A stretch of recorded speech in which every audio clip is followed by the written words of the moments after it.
Hi, before we begin, I'd just like to say something. Listen up, you cheap magic hacks. If you copy this tape, I'm going to have my girlfriend come over to your house and bust your teeth out.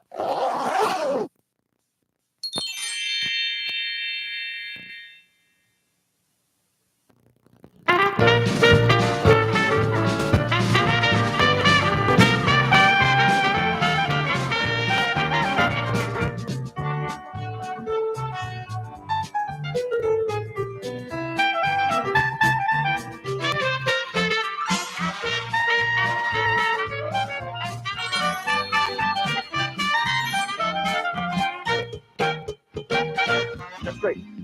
I'll count to 3. Then you draw the gun and you shoot at the deck, aiming for the 6 of diamonds. Now, try not to hit my hand. Okay. All right? Are you ready? I'm ready. Here we go. On the count of 3. 1, 2, 3, draw! 1 card again. Another card. That's 2. And that's 3. 3 cards have gone across. Now, that was difficult, but the hard part is to get the cards to go back.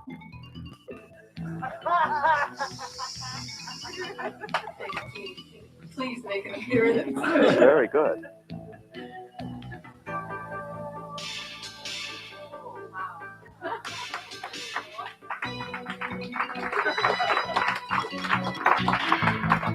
Let's see, you have a 7 of clubs. And this is a thought sender. Now, I've actually designed this myself after much research and development. We got a good treat. I'm glad you guys took a second to stop partying in the back of the house with everybody else and come in here because we've got a real treat. A friend of mine who's been hired by the man. Let's give him a round of applause. This is his party tonight, so let's give him a big round of applause. So he came to me because he knows I know some magicians, and he said, you know, I'd like to hire somebody who does card magic. I really like card magic and to entertain my friends. So with no more to say, let's welcome my friend Dan Harlan. Thanks very much. Thank you for inviting me to the party. Thank you. It's a pleasure. It's a pleasure. I like cards. A lot of people think that cards are the devil's playthings. Well, I still like them. And you can make that what you wish. But a lot of people don't really understand where the cards come from. You see, cards were invented by the gypsies in Europe to tell fortunes. Kevin, would you take those and mix them up? I'm going to get rid of the advertising cards. Just mix them up. Make sure they're pretty well shuffled. And we're going to try to tell something about you by a card that you choose. Now, the original deck of cards, those were the tarot cards. They had images, pictures on them that told you things about yourself. These cards are very similar. They have images, symbols, pictures on them, and they mean things too. Once you have them shuffled, look through the cards and remove one that you like, one that calls to you. Or one that jumps out on its own is fine, you know? Any card that you get, take one out. I do believe in. And you can hand the rest of them to me. You're going to hold on to that one? All right. Hand the rest of them to me. Now let everybody see the card that you have chosen because it's going to tell us something about you. And that's great. And then we're going to place it back here into the center of the deck so that your card will be lost among the other cards. Now, the cards are shrouded in mystery, and that's what this shroud is for, to make it a little bit more challenging to locate the card that you have chosen. We're going to place them up here underneath this handkerchief. So that way there's no way that we can get to the cards, and we'll wrap them up very tightly, like so. So that your card is sealed in the center of the deck is sealed in the handkerchief. Now I want you to think about the card that you've chosen and command it with your will to make an appearance. And if you concentrate on it, it will make an appearance.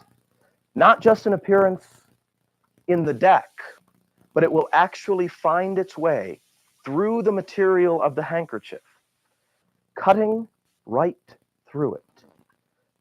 Watch as it slices its way right through. Oh. God. And makes its appearance, your ace of spades.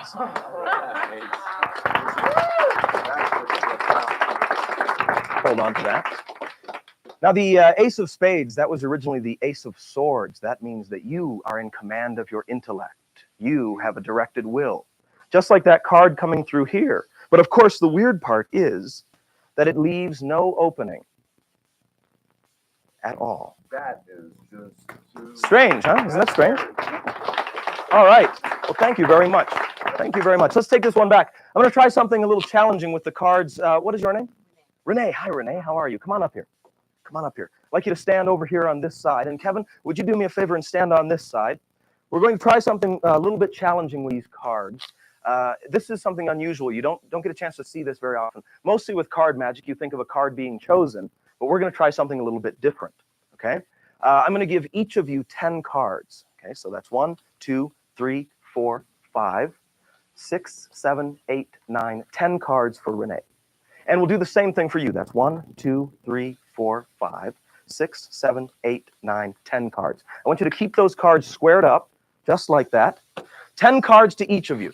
All right? Let's make sure that you actually have 10 cards. I'll count them again once more for you. That's 1, 2, 3, 4, 5, 6, 7, 8, 9, 10 cards. 10 cards for you. And we'll count these once again for you. That's 1, 2, 3, 4, 5, 6, 7, 8, 9, and 10 cards. You hold on to those. Now, my challenge is to sneak some cards from you over here to Kevin. So Renee, hold those cards between your palms just like this. And you hold your cards between your palms just like that. And I am going to sneak one of those cards away from you. And then place it over here. That's 1. Let's try it again with another card. That's 2. And that's 3. 3 cards have gone across. Now, that was difficult, but the hard part is to get the cards to go back.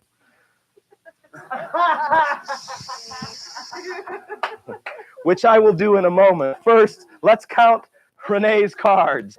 1, 2, 3, 4, 5, 6, 7 cards. Hold on to those 7 cards. Right between your hands, just like that. Right between your hands. And let's count Kevin's cards.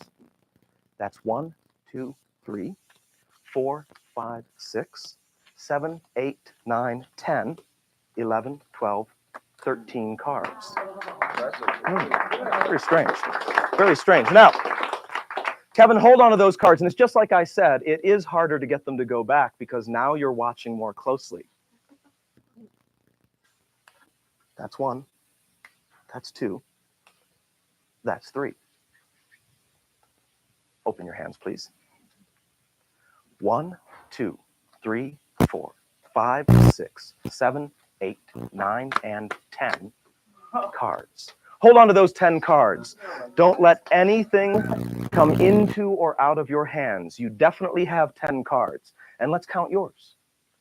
1, 2, 3, 4, 5, 6, 7, 8, 9, and 10.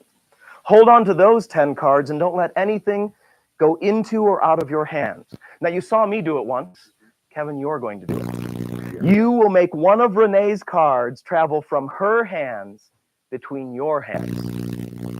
Take one of your hands out, reach out like this, and imagine plucking a card from between her hands. Go ahead, imagine it. That's perfect. So? And place it into yours, just like that. Renee, would you do me a favor and count your cards one at a time as you deal them onto my hand? 1, 2, 3, 4, 5, 6, 7, 8, 9. And one of them is missing. And Kevin, would you do me a favor and count your cards one at a time onto my hand? 1, 2, 3, 4, 5, 6, 7, 8, 9, 10. Wow. You have done very well. Let's hear it for Kevin. That was amazing. You've done great. And Renee, thank you very much for helping. Thank you very, very much. Well, I'm going to have somebody select a card now because we're going to find this card in a very challenging way. Actually, I'd like you to select one of these suspects. We're going to go out into the Old West and try to run down a suspect. So we need somebody here to be a desperado. How about you, sir? Sure. Yeah, what's your name? Michael. Michael. All right, Michael, you're going to select one of these cards. just point to the back of any card in the center of the deck, any card at all. It doesn't have to be showing. You can spread them around a little bit. That one right there, that's going to be the card that he has chosen, that one in the center of the deck. It's this card. You may take it out so everybody can see it. Show it around so everybody can see it. Don't let me see it. Then take the deck of cards yourself and shuffle them up. Just mix them up. Okay? You got them pretty well mixed up? Perfect. All right. Mixed up? Great. Just toss them right here into the bag. Just toss them right in. That's beautiful. We'll mix them up a little bit more. Yeah, should be good. And I'm going to leave that bag right there on the floor because we're going to be doing a little roping to try to find that card. Now, your card has been accused of a crime, of actually shooting a man in his sleep. It's not very nice. So we have to locate your card. Now, I think we can all act as a judge and jury here, and we can convict this card of yours. So I think when we find it, we string him up. What do you say? Sure. All right. Name your card. 5 of spades.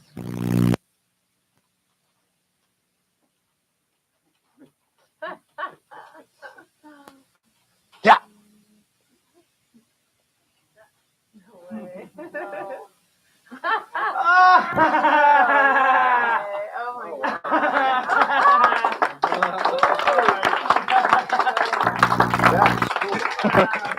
All right. Thank you. Let's go on to another card trick. Now for this, I'm going to need another card selected. Oh, you remember out in the Old West that bandit that we just caught? Well, actually, we're going to show you what happened, and but I'm going to need somebody to select another card. This card is going to actually represent the man that was shot. Yeah, it's kind of a scary story, but would you do me a favor and just reach in there and just point to one of the cards? Just point to one. Anyone at all? That one right there. Great. I'd like you to take that card. Show everybody the card that you have chosen. All right. Show it around to everybody. That's great. Terrific. Now, we're going to place your card back into the center of the deck. Oh, what's your name? John. John. All right, John, I'd like you to come on up here. Stand right over here on this side. We'll get that newspaper out of the way. Now, John, we also need a rubber band, and we'll place that rubber band around the deck of cards so that they are locked tight, rubber banded, just like so. John, I've got a couple of things for you. I'd like you to put on these glasses. There you go. And we also have this little weapon for you right there. All right. Good. He's in the right mood for this. All right. Now, John, you know what card we're shooting for. Now, I have no idea what card you have chosen, but in a moment you're going to name that card, and then that is the card that you're going to aim for. All right. So, what card have you chosen? 6 of diamonds. 6 of diamonds. That's great.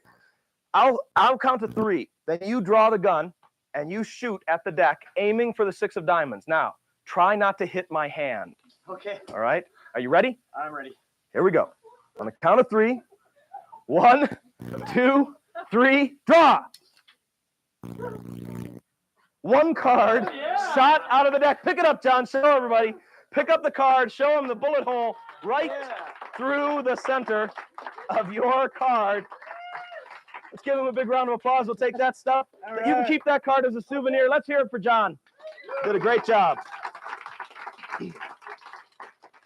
All right. Now, you may not realize this, but actually the cards have personalities of their own. And we're going to have a few of the cards chosen that have different personalities from some of the people in the audience here. So let's see. I've got a new pack because we've thrown most of the other ones away. And what is your name? Jesse. Jesse. All right, Jesse, you'll make the first selection. What I want you to do is to just reach in there and take any one of those cards out. Any one at all. That's great. And what is your name? Yeah. Jamie. Jamie, is it? All right, Jamie, do the same thing. Just reach in there and take one of those cards out. That's terrific. And let's get one right up here. What is your name? Diana. Diana, great. Reach right in there, take one of those out. That's terrific. 3 cards chosen from 3 separate parts of the deck. All right. What I'd like you to do is to take a look at the cards, remember what they are. Remember the card, you got it? All right. I'll take that one. Oh, excuse me, sorry about that. And this one. And that one. And they will be lost in the center of the deck. So somewhere in the center of the deck are your 3 cards. Now, I want you to watch very closely what happens with the deck, because like I said, the cards have personalities. They respond very much like people.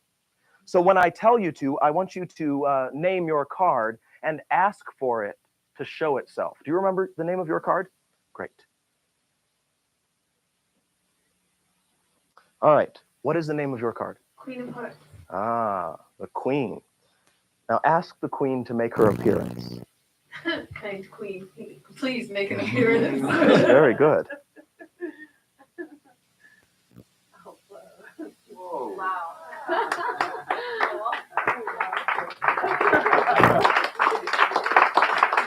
And the Queen does, in fact, make an appearance rising from the center of the deck. Your Queen Very of cool. Hearts. Oh, thank you. Thank you very much. And you had the second card. What was your card? 6 of clubs. The 6 of clubs. Let's do the same thing. Would you please ask the 6 of clubs to rise? Right. Very nice. That's a damn mistake. Right there in the center of the deck. You can hand that 6 of clubs back to the young lady. Now, for the last card, for your card, Jesse, we're going to place these cards inside the box so that they are completely isolated. Oh, I forgot one important thing. You see, sometimes on the last card, I have problems with one of the cards in the deck. You see, it's the Joker.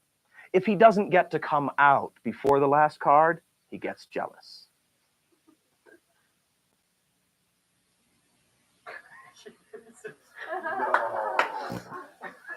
And so, just to make sure that nothing goes wrong, we will remove the Joker before your card makes its appearance. And what is the name of your card? The 2 of clubs. The 2 of clubs. Would you please ask it to rise? 2 of clubs, please rise. That is so Oh, cool. that's the damnedest thing. That is so cool. That's awesome. That's awesome. Your card rising, isolated in the glass, in the case, in the center of the deck. Nice, Dan. Thank you. Oh, thank you. Thank you very much. Thank you. All right. I'd like someone here to actually perform some magic. You're going to be performing some magic for the folks that are gathered around here. And let's see. I'm going to have someone select one of the cards. And who has not chosen a card? Have you chosen a card? Great. What is your name? Rachel. Rachel. All right, Rachel. What I'm going to do is I'm going to run my thumb on the edge of the deck like this and just say stop anytime. Oh, you know what? I don't want everybody else to know what your card is. So will you do me a favor and come right up here? Come right up here. That's great. Stand right over here.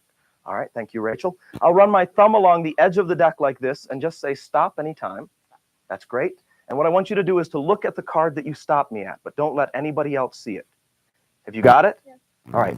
Commit that card to your memory. Remember that card. Don't forget it. Keep it inside your mind. Because what you're going to do is to try to send that card to everybody here using this device. This is a thought sender. Now, I've actually designed this myself after much research and development, spending countless hours and lots of capital investment to come up with this thought sender. It actually amplifies your thoughts. You know what card you have, right? All right. Here's how the thought sender works. You place it against your head like this. You hold on to the handle on this side. You grab the knob on that side and you spin. Like, oh, I got to be careful. I was sending a thought out there. I'm really sorry about that. So you want to point it directly at people to send the thought. So Rachel, hold on right there. That's great.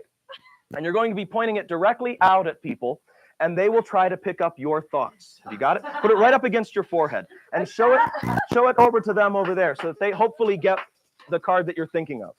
You got it? Show it out to them there. Point it right at her. Point it right at her. That's good. Point it right at Kevin. It's Kevin's party. Might as well point it at him. That's good. That's good. No, that's good. That's good. Show it over here. Show it over here. That's good. Show it over there. Guys, point it in the back. Point it in the back. You got it in the back? That's good. Place the thought sender here on the tray. That's perfect. Now, if anyone received an impression of Rachel's card, when I count to 3, I want you to yell it out. Here we go. 1, 2, 3. Fourth grade. You died.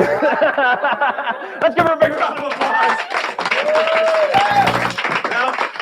Now, Rachel, whatever you do, don't tell them how we did that. Okay? All right. Well, you guys have been really great. I'm going to do a couple more things for you, but let's see. I need to have a couple of cards selected here. We're going to start out with a little bit of a different thing. Let me mix these cards up. Make sure they're pretty well mixed. And all I'm going to do is to dribble the cards like this. And would you do me a favor and just say stop anytime? Great. Take that card. Take a look at it. Look at the card. Don't show it to me. It's a 9 of diamonds. It's a good guess, huh? Did I get it right? Yeah. Oh, good. Show everybody. Show everybody. It's the 9 of diamonds. That's great. Here, just toss it right back in there. I'll dribble some more cards. Kevin, you just say stop anytime.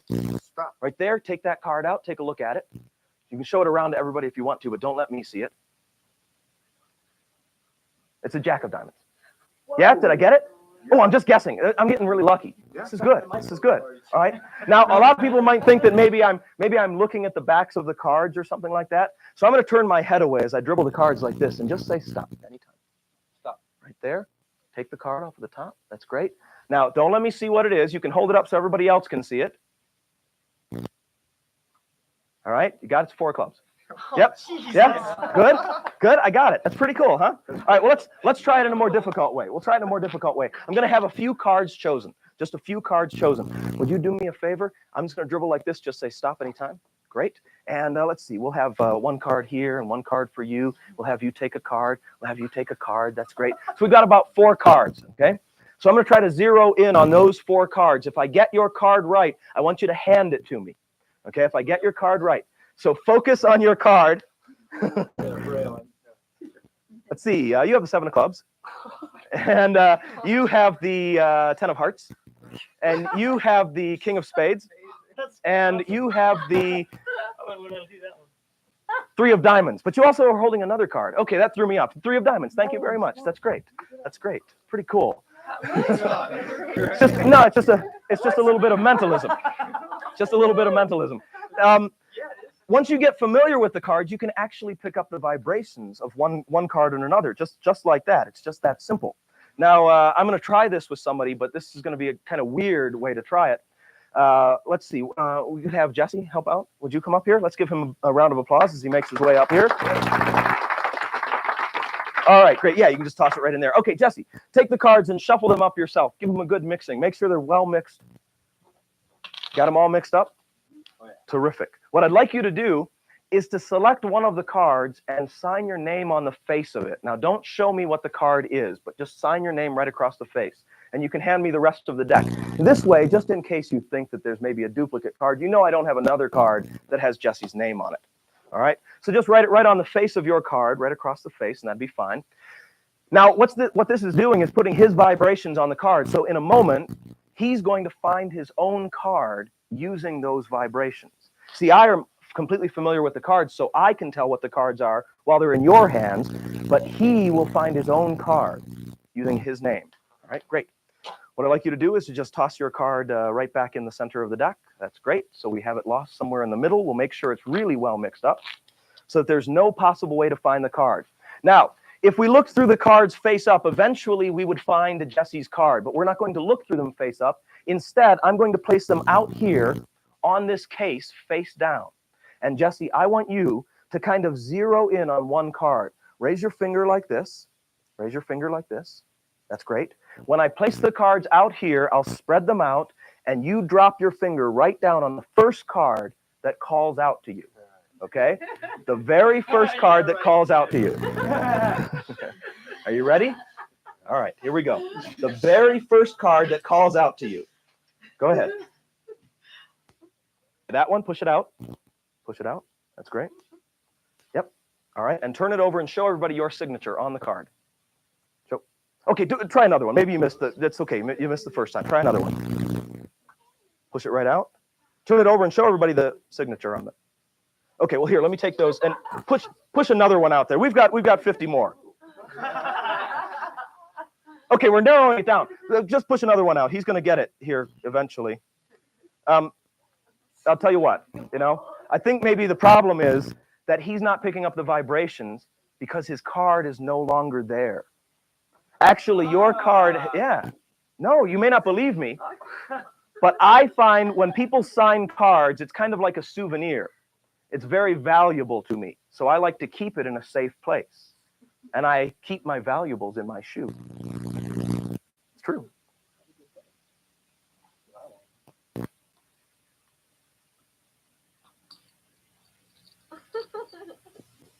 No way. Give me a break.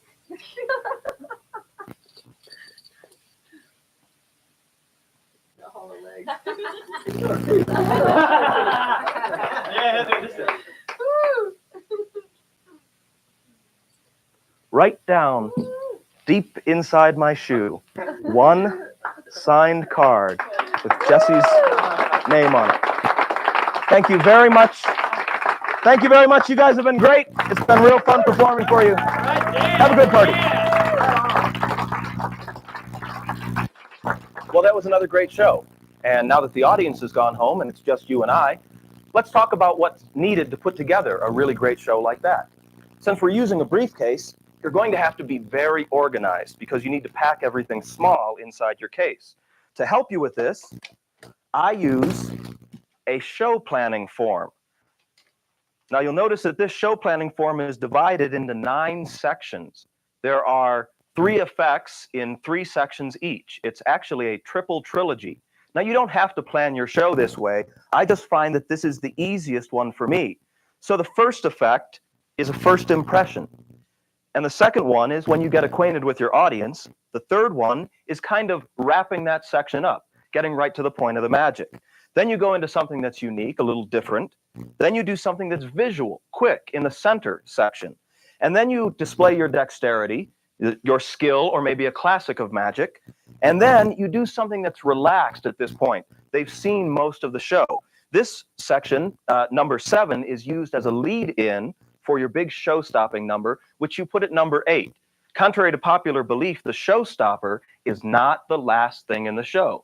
Most shows end with a curtain call. So you want the showstopper to be number 8, and then you want a lasting impression, maybe a joke, a quick story, or something a little bit different. You'll notice that the show is organized along these lines, and I'll talk more about this as we go on. Now this form is filled out, and you take some pieces of tape, and you tape it inside your briefcase so that when you open the briefcase, you'll know exactly what you're doing. Every time you open up the lid, you can see the next effect that you need to perform. You'll notice that all we have in the briefcase right now is this bag, which is also a very important thing for the show. My briefcase has been completely gutted. There's no top here. Normally you'd put your papers in there. There's nothing in the bottom. Now, you may not be able to find a briefcase just like this one. It's actually made like a road case that you would carry musical equipment in. And if you can find one like this, I recommend it. I've had it for 12 years. It's been around the world, and it's still in good condition. But you take everything out of it because you need all of that room for your show. And then you make one of these bags. Now, this is kind of used as a servant, but you mostly use it as a ditch bag to throw everything into it, from the briefcase into the bag as you finish each effect. And you'll see that in use more. This hooks onto my briefcase. It hooks right onto these little clasps that hold the briefcase closed. There are wires inside the bag so that it holds its shape. So when you have the bag attached to the case, you can spin it around like this. And it hangs out of sight of the audience, kind of off of the back of the case. So it's a little difficult for them to see.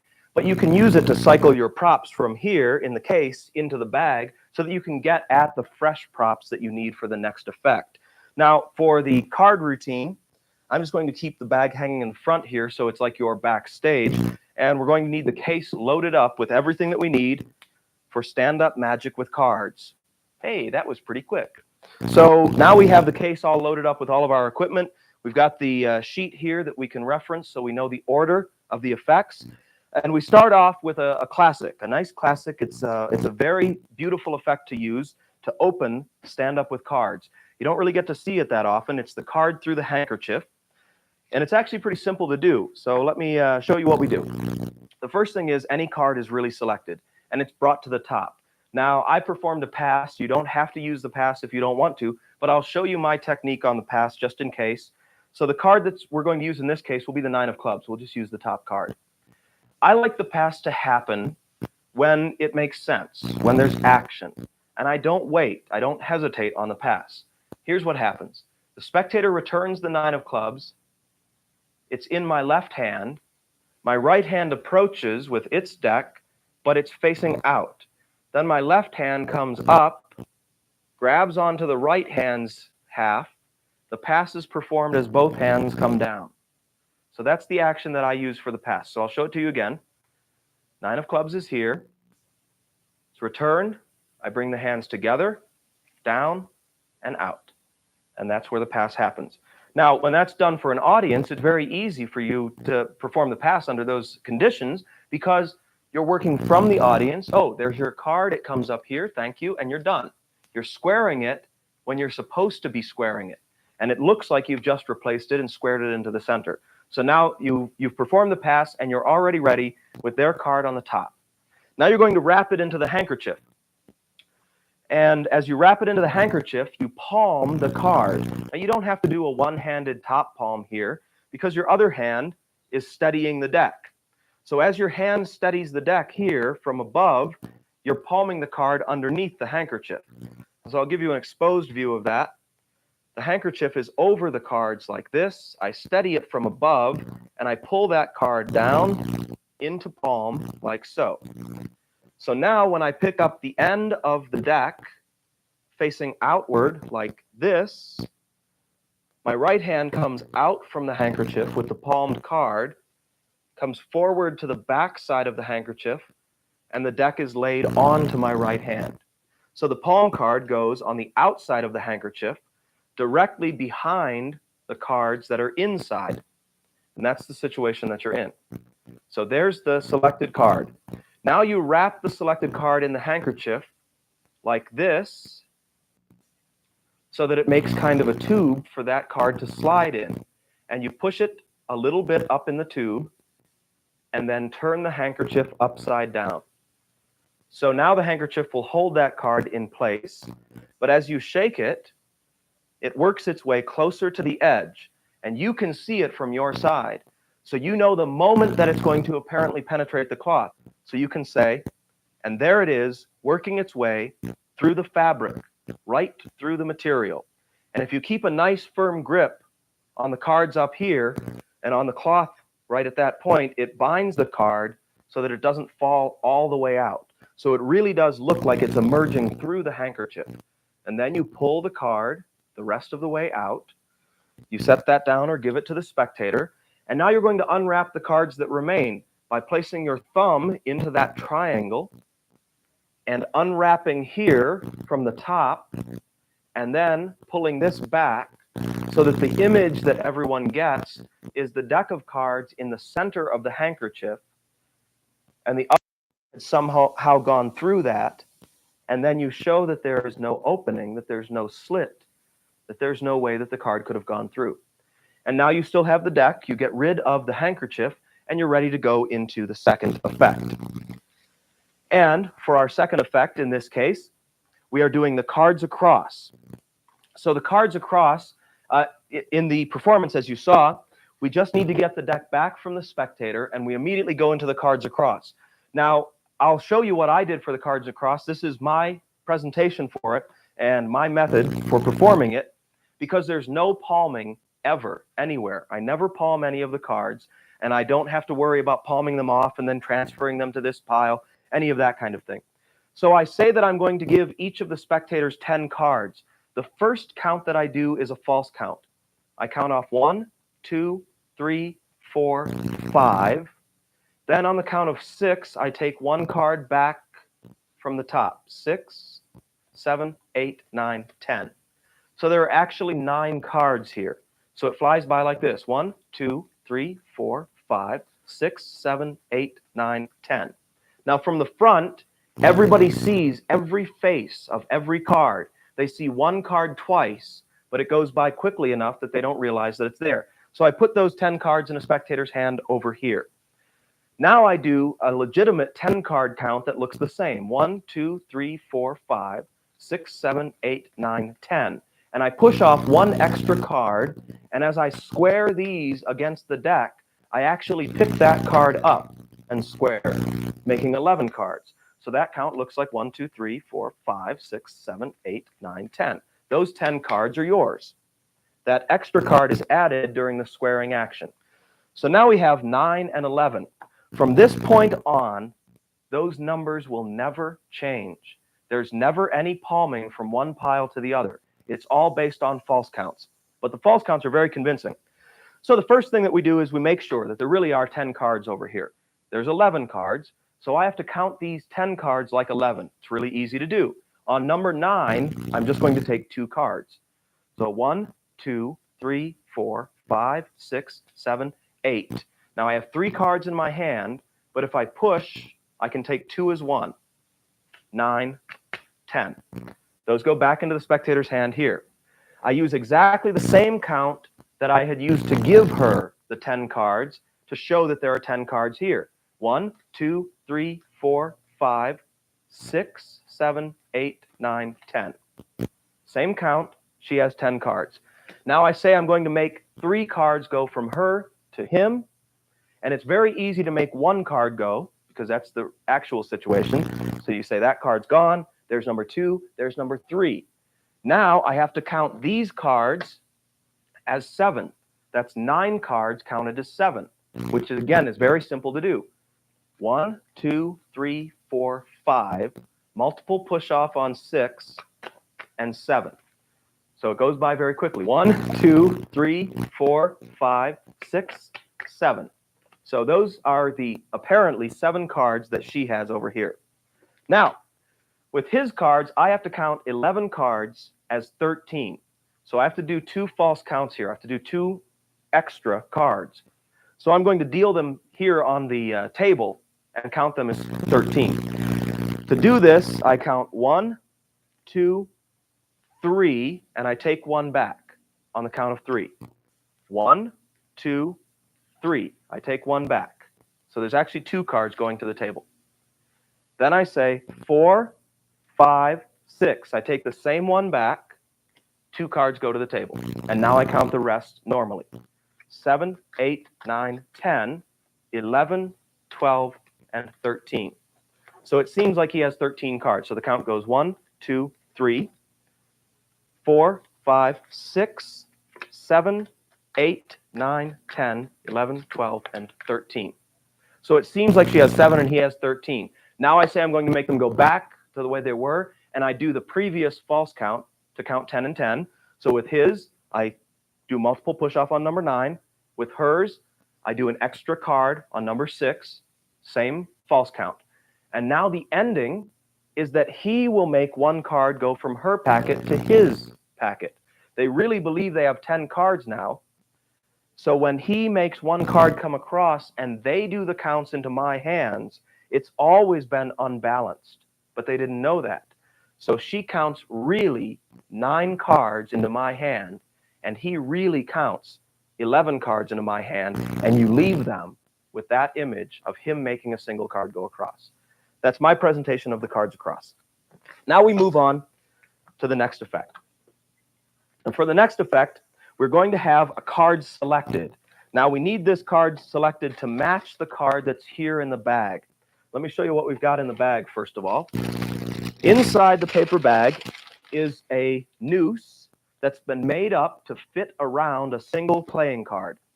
And that noose has a magnet on the top end of it, and there is a rope that has a matching magnet on the bottom end of it, so that when it's pulled out, it looks like the noose is actually on the end of the rope. And it's at the perfect spot where the noose joins the rope, so it can never be seen, even close up.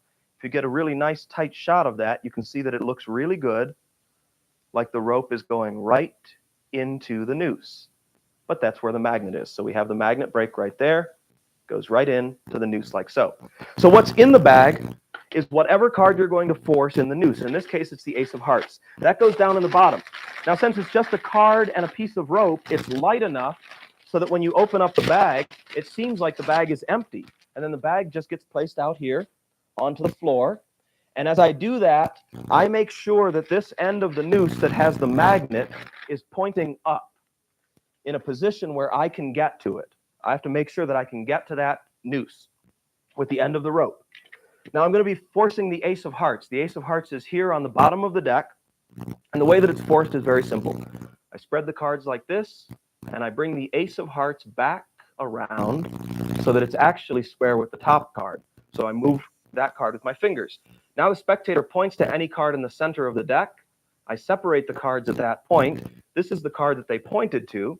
But now when I square the cards together like this, it seems like they've selected this card on the bottom. That's the one that I have them look at. That's the one that they show to everyone. That's the one that goes into these cards. That's the one that's mixed up. And then those cards are placed into the bag. And they go right next to the noose. So that now I take the rope out, and I find the end that has the magnet right here. That's the end that goes into the bag, and it goes right onto the end of the noose. And then I can pick up the card, and I know it's ready to come out now. I make sure that it's ready, and then I play around with the rope by feeding more of the rope into the bag. So now it's hard to tell how long the rope was to begin with. Then I pull some of it out, double it over in my hand, and then when I pull the card out, I make sure that the back of the card is facing outward when it first comes out of the bag, so they don't know that it's the right card until I spin the noose around, and they can see that the selected card has been caught right there in the noose. Now at this point, you want to take the card out of here. You can't just pull this out because it will take the whole noose and pull it right apart. So what you do instead is grab onto the noose and the rope and then pull the card out like so, leaving the noose attached, and hand that to the spectator as a little souvenir of the show. Then all of the noose goes right into here, and you're left with the cards in the bag.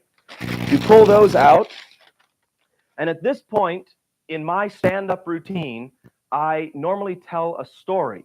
Now, I don't tell the story by illustrating it with cards. So in the performance, we've actually skipped over most of the story, but this comes in the fourth position, which is in your show planning form. It's the position where you do something different. It's kind of a throwaway here. So instead of doing an actual card trick, I tell the story of the person who was caught for that hanging. Now, there's a couple of references to that in the performance, so you could probably write your own story around it. Basically, it's about a bandit who shoots a man while he's asleep. And then I say, instead of just telling the story, let's act it out. Let's get somebody to be the bandit. So we get somebody up from the audience, and then we perform the shooting card trick. Now, we're going to pick, we're going to pick a bandit from the audience. As a matter of fact, let's have Christy be the bandit. She looks really good in a mask. How are you? Good. All right. So you're going to be playing the bandit. Now, for this effect, I'm going to be forcing another card. In this case, it's the 3 of hearts. All you need to prepare this effect is to take a duplicate card, wrap a rubber band around it, and poke a hole through it using a pencil or a pen, and leave the edges flared out in the back like this. So it kind of looks like a bullet hole. That card is here in the case. So I'm going to be forcing the 3 of hearts on Christy. And basically, all I do to set this up is when I pick the cards up, I just run through them, and I look for the 3 of hearts, and I bring it to the bottom. And I use exactly the same force that I had done before. So Christy, if you'll be nice enough to just point to a card in the center of the deck. Which one? Is it this one? That one there. Okay. That's going to be the card that Christy has selected. Please take it. That's the 3 of hearts. Go ahead. Okay. So now she has the 3 of hearts. She looks at that, and then this is the card that she is going to try to shoot. So I put the card into the deck, and as I pick up the props for her to wear, I add this extra 3 of hearts to the bottom of the deck, like so. So I pick up the props for her to wear, and I say, here, I'd like you to put on this pair of glasses. Now what this is that you go get a child's play set for basically for cowboys and Indians, you know, and it comes with a mask, and you're supposed to put elastic on it, but I just took some frames of glasses and just taped them on there. This is a lot easier for somebody to put on than to put elastic around their head, and it still gets the same effect. There you go. Did I get it in your ear? All right, put it all the way on. Perfect. There we go. Okay, so she looks really good in that. That's good. And then we have the gun, and you have her hold the gun. Okay, great. Now, the whole point of this, of course, is to try to make this effect as fun as possible. Okay, so you get people into the spirit of the thing. You have your card on the bottom that's a dupe with the bullet hole, and you cut it to the center. And now, holding very firmly onto the bottom of the deck, you grip the rubber band.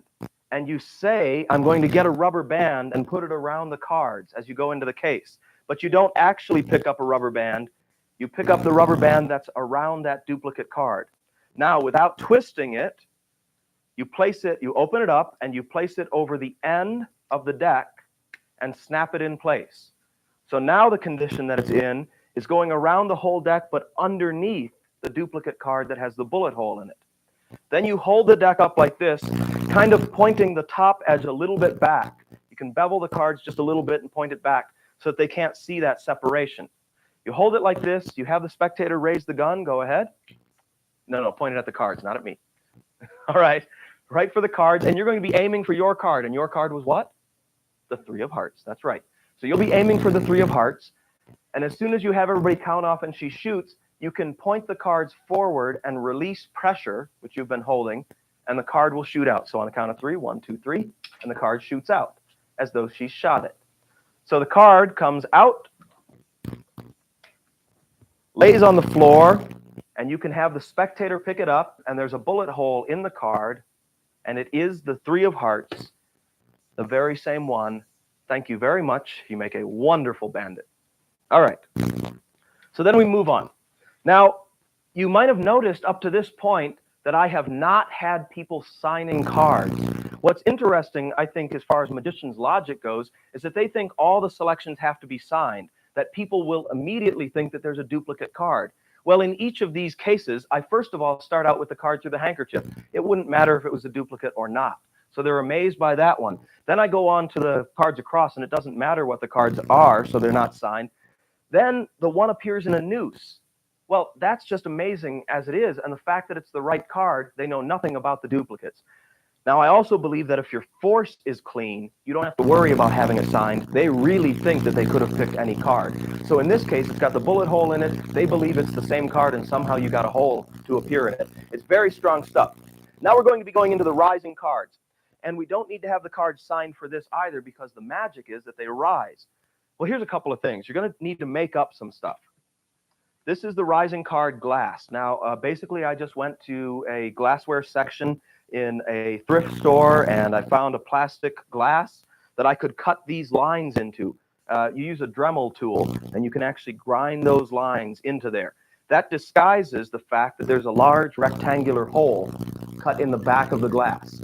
So as long as you don't call too much attention to this, you just bring it out with the deck in it, you leave that sitting on your table, and you don't really call attention to it, then nobody pays attention to this hole that's in the back of that glass. You'll notice that the case looks like an ordinary case, but there's a gimmick in the case, which I will show you. It's actually in the back here. The back of the case slides up, but that is on the joker, and the joker has the back of another case pasted on it, so that you can't see that these cards are cut out in the back. So the joker, when it's slipped in here, completes the case. So when you open the case, you hold the joker back, and you take the rest of the cards out of the case, holding onto the joker with your thumb, and then placing the case down with the mouth to the back. Now what we have is a deck of cards that has a bunch of them cut out. There are holes cut through almost half of the deck. About half of the deck has holes cut through the cards. So you have a large stack with a long vertical slot running right through the cards, just like this. Now, to make those all consistent, basically you cut from each of the circles in the center of those flowers on the back of a bicycle deck. Now, if you use a different back design, you find a place where you can connect the lines. If you look at the cutouts, they all go right from the center circle of that flower. So all of those holes will be the same. It makes it a lot easier to work with. Well, when you first bring the deck out, those are on the back of the cards. And you can spread the cards showing the faces. And you've got about a ½ an inch on the edge of each of those cards that you can spread without any problem. And it looks just like an ordinary deck. And then you spread the faces toward yourself like this. And you get your fingers into the holes so that when you square the cards, all of the cards that have holes just drop, and it gives you a break. And you pick up that break with your thumb as you square the deck. And now you're just going to transfer those cards from the face to the back as you turn the deck over. And there's lots of ways to do that, but you don't have to call too much attention to it. So now those cards will be on the face of the deck, and your selections are made from the top stock. So 3 cards are chosen from the top, and it doesn't matter what they are. We'll just use these 3. Those 3 cards are chosen, and then they're returned into the deck. And the place they go is on top, so that when you cut the cards, those cards will be right below the cutout cards. So they get returned right onto the top of the deck. You don't make any real, big display of that. They're placed one after another right onto the top, and then you cut the cards, making sure that you don't cut into the open ones. Square the deck like that. You can dribble it to show that the cards have been lost. And now all you have to do is spread the cards from the top until you find the cutouts. They should be pretty close to the top. So you just spread the cards. You say, your cards are lost somewhere in the deck. And then those cards are transferred to the face, leaving the cutouts in the back. And now you're ready to do the rising. So the first card that's going to rise out is the last one that was put in. So you can start in reverse order. Here's the most deceptive way to do this rise. There are lots of ways. You can hold onto the deck from the sides like this and insert your finger and push the card up with your finger. The problem with that is that leaves only 3 fingers in the front. You can also, hold it from the edge like this and push with your thumb. Very, very awkward to do. What I've discovered is if you hold it from both sides with both hands, then your fingers create these walls so that your thumbs can't actually be seen. And your thumbs can do the work. Actually, one thumb will do the work. Your little fingers steady the deck from below so that it's kind of cradled in this position. So there's no place for the deck to go. And these fingers on the edges keep any other cards from rising. So now what happens is one thumb goes into the hole very low and pushes very slowly up on the card. From the front, it looks as though your hands aren't even moving and the card is rising out. So you can do it very, very slowly and convincingly. It's a very nice illusion. Now, what's also nice about it is as soon as you're done, your hands come away and they're holding the edges of the deck, and then you spread the cards and the cards in the center. So it's seen to have risen in the center. The card comes right out of the center, and then it can be handed out. Now, you close it up, and you can do that again. The second rise can be done exactly the same way. Card rises up, spread the cards, take the card out of the center. And it looks like all of the cards are complete. Now you take the deck, and you're going to put it into the case for the last rise. Remember, our joker is still in there. So we place the deck into the case on top of the joker. Goes inside, on top of the joker, and down into the case. At this point, you show that the case conceals the cards, and they see the back of the case. And then you say, oh, before I go any further with this, before I do the last card, sometimes I have problems with the joker. He gets jealous. And you perform the same rise that you did before, but with the rearmost card of the deck, which is the joker, which opens the back of the case. So now you can get to the cards. So now you place the joker aside. You pick up the glass and you drop the deck into it. So if you've done everything right, all the focus has been out here, none on the glass. Now's the only moment you pick up the glass, and the deck is quickly placed inside, so they can't see that there's a cutout in the back. You're going to be performing the rise in approximately the same way, but with one hand. Your thumb still goes into the opening, but your hand is going to cradle the glass between these 2 fingers, like so. So when you first display the glass, your thumb is on the side, like this. Then you insert it into the opening in the back. It goes all the way into the deck and into the cards, through the case, and you're cradling the deck in the glass, and it slowly rises out, just like that, pushing it on your thumb. Very slowly rising up, like so. All right, and then you can pull that card out. Now, if you pull the card out, then you can just put the glass and the deck right away. What I like to do is to pull the entire case out. So I've done this. I pull the entire case out, and as this hand comes in, I take my thumb out of the glass so that when the deck comes out, my thumb is on the side of the glass. So the entire case comes out, and then the glass goes away. Then I pull the deck out of the case. I fold the flap back, and I pinch with my thumb here, my index finger here in the little cutout, and I pull the deck out of the case. The case goes away. Then I spread the cards so that what they remember is that the cards were isolated in the glass, in the case, in the deck, and the card rises. So that's the Easy Risers card. And all that stuff goes into here. And now you're ready to go on to the Egg Beater Mind Reader deck. Now for this, you again need to force a card. The card you need to force is obviously the card that is on the bottom of the pan. So you have another deck of cards that's prepared with that 4 of spades on the bottom. And there's no messing around with the forcing of the card. It's done exactly the same way for every person because it really looks like it's a fair selection. So you get your spectator up, Ryan, if you'll help us. You spread the cards. You say just touch the back of any one of the cards that you like. Which one is it? That one. You separate the cards at that point, and you don't want everyone else to see the card, so you pull it off, hand it to him, and you say, hold it against yourself. Now, another option that you might want to use, and I had to use this, sometimes when you're in performance mode, you have to use outs. I had to use this one during the performance, and that was a peek. The reason I had to use the peek was that I had already placed my deck of cards into the bag, and all I had was the rising deck. The only 4 of spades that's in the rising deck has a cutout in it. So I used a peek force. So I'll show you what that's like anyway. So let's say that this was the 4 of spades that had the cutout in it. I cut it to the center of the deck, and I hold a break. Then I say to the spectator, just say stop anytime. They say stop, and I riffle right to the break, and then I push the card over like this so that they can see it. At that point, they couldn't see the cutout, but they could see the 4 of spades. And I said, just remember that card. Now, it's better if you can hand that card to the spectator. So you hold on to that. I'll place these cards away. And I'm going to have you send your thoughts to everyone. You bring this out on the tray. That way they get used to the tray, and it just looks like it's nothing special. It's just a tray holding on to this device. And you call this device a thought sender.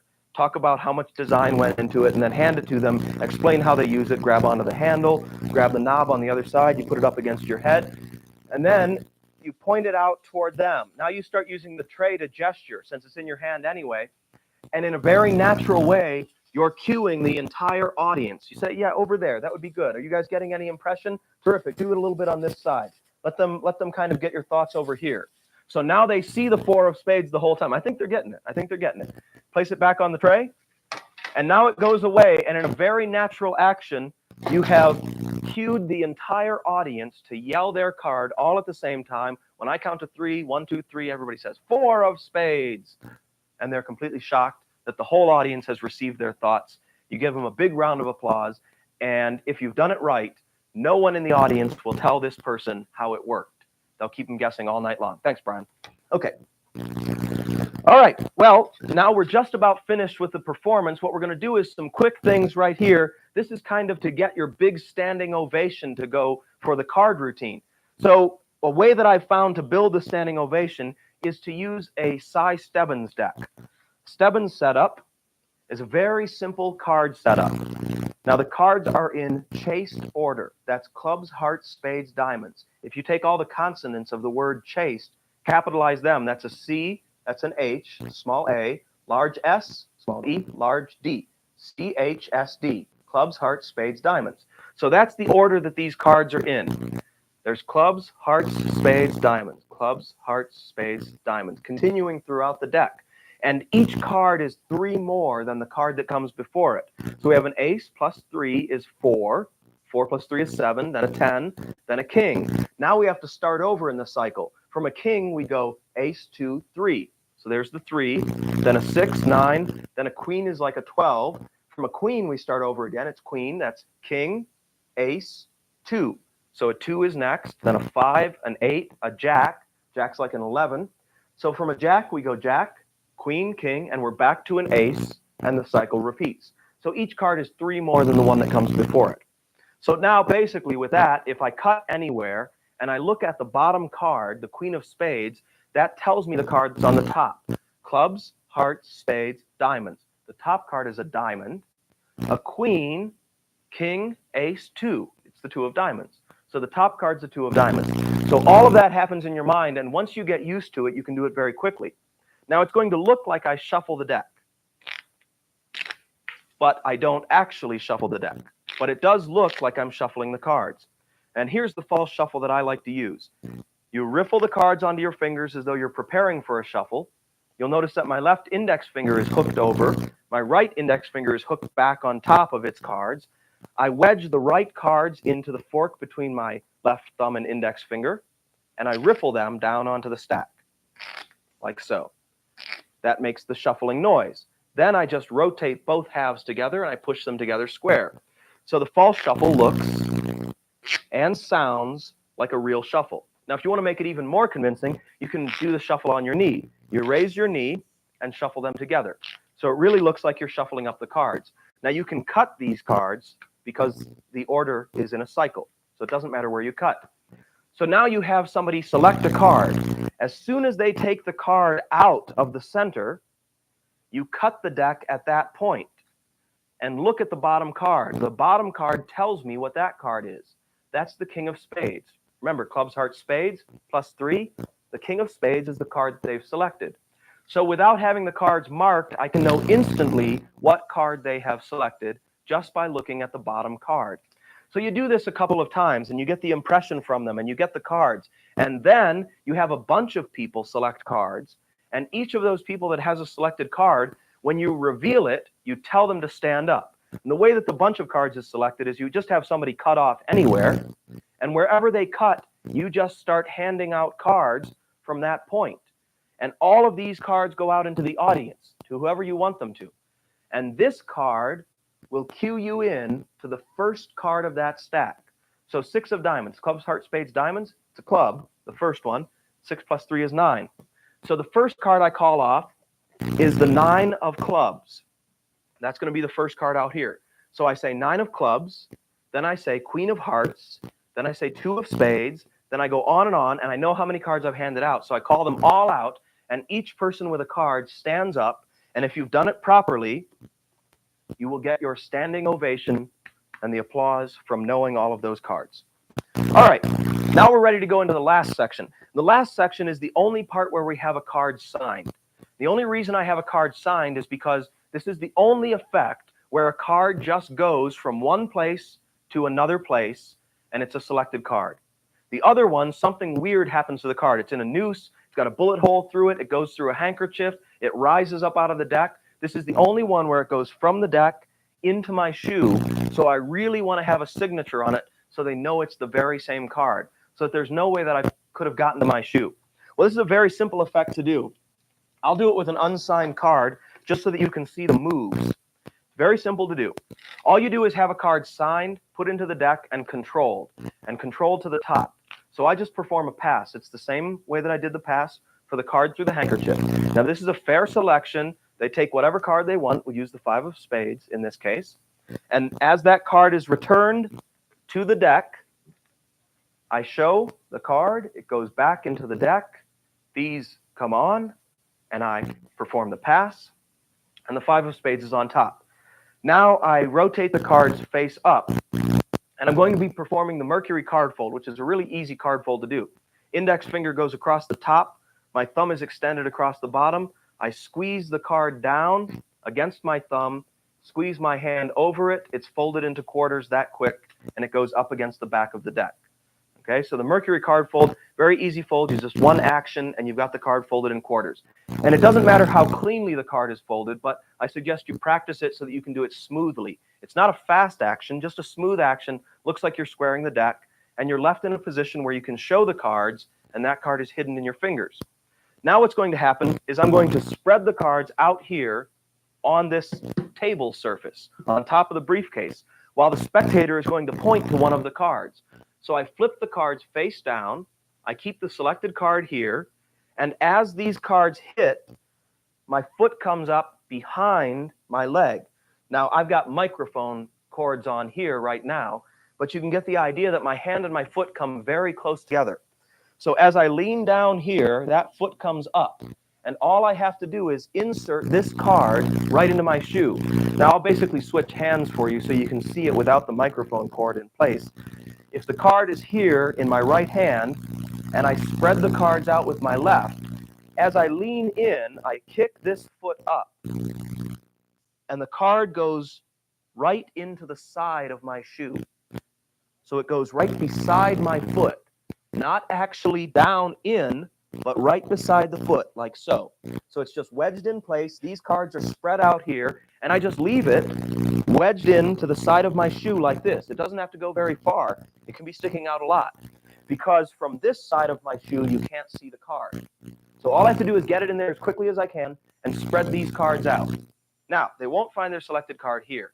And I say the reason you won't find your selected card there is because it's in my shoe. And then I put my shoe forward like this, so that it conceals the card upstage. And I take my thumb, the upstage thumb, and as I wedge my thumb into my shoe, it actually pushes the card all the way down next to my foot, like so. So the card goes into the shoe. Then I undo the buckle with the other hand, and I take the shoe off so that the card is concealed inside the shoe as it comes off, and I tip it forward so that the card falls down into the end where my toes were. So that by the time I turn the shoe around and show it, there's no obvious card there. Then I tip the toes up, and it falls down from that end. We roll it out like so, and show that it's the signed selected card. That brings us to the conclusion of the stand-up card magic routine.